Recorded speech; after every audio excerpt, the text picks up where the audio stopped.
दुनिया की पहली खातून हाईजैकर जिसने जहाज़ अगवा करने के लिए 6 बार प्लास्टिक सर्जरी करवाई।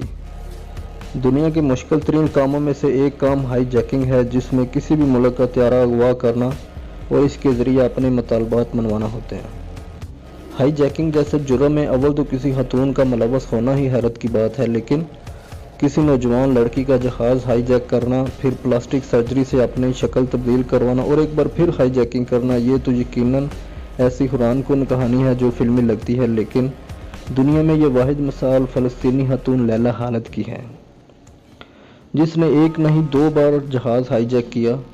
लैला खालिद ने बचपन में ही फ़लस्तीन की आज़ादी तहरीक में शमूलियत इख्तियार की और देखते ही देखते एक मुतहरक कारकुन बनकर सामने आई। लैला खालिद और इनके साथियों ने 1968 और 1971 के दरमियानी अरसे में 4 जहाज़ अगवा किए।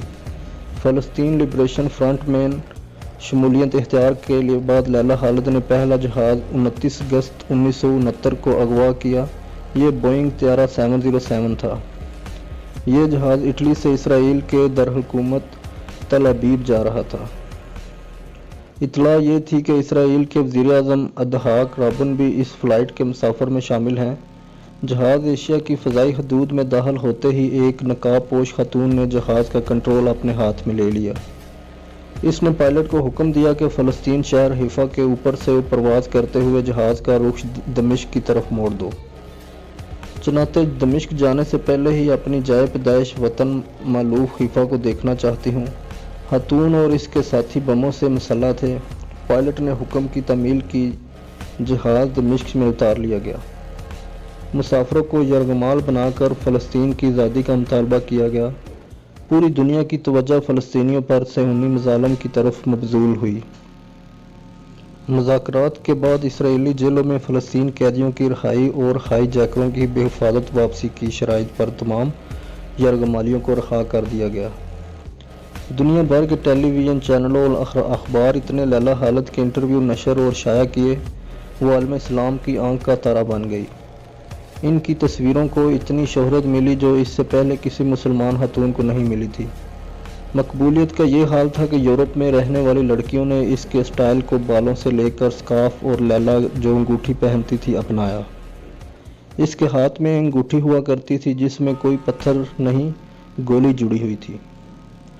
हाईजैकिंग के बाद इसने ऊपर तले 6 बार प्लास्टिक सर्जरी करवाई और अपनी सूरत मुकम्मल तौर पर तब्दील कर ली। अगले ही साल 6 सितंबर 1970 को इसने अपने एक साथी के साथ मिलकर एम्स्टर्डम से न्यूयॉर्क जाने वाली परवाज़ को हाईजैक करने की कोशिश की, लेकिन ये कोशिश कामयाब न हो सकी। इस त्यारे को बरतानिया के एक एयरपोर्ट पर उतार लिया गया। लैला के साथी को गोली मारकर हलाक कर दिया गया, जबकि इसे गिरफ्तार कर लिया गया। 1 महीना भी नहीं गुजरा था कि फ़लस्तीनी जांबाजों ने एक और त्यारा अगवा कर लिया। मुसाफिरों को यरगमाल बनाया। मुज़ाकरात की मेज़ पर लैला खालिद की रिहाई का मुतालबा किया गया। यूँ लैला खालिद को कैद से रिहाई मिली। अपनी किताब माई पीपल शैल लाइव में इन्होंने अपनी एक कहानी लिखी है जो दिल को दहला देने वाली कहानी है। ये किताब 1973 में शाया हुई, जबकि लैला खालिद की ज़िंदगी पर फिल्म 2005 में बनी। फिल्म का नाम लैला खालिद हाईजैकर है और इससे एम्स्टर्डम की फ़िल्म मेले में बड़ी परिजाई मिली।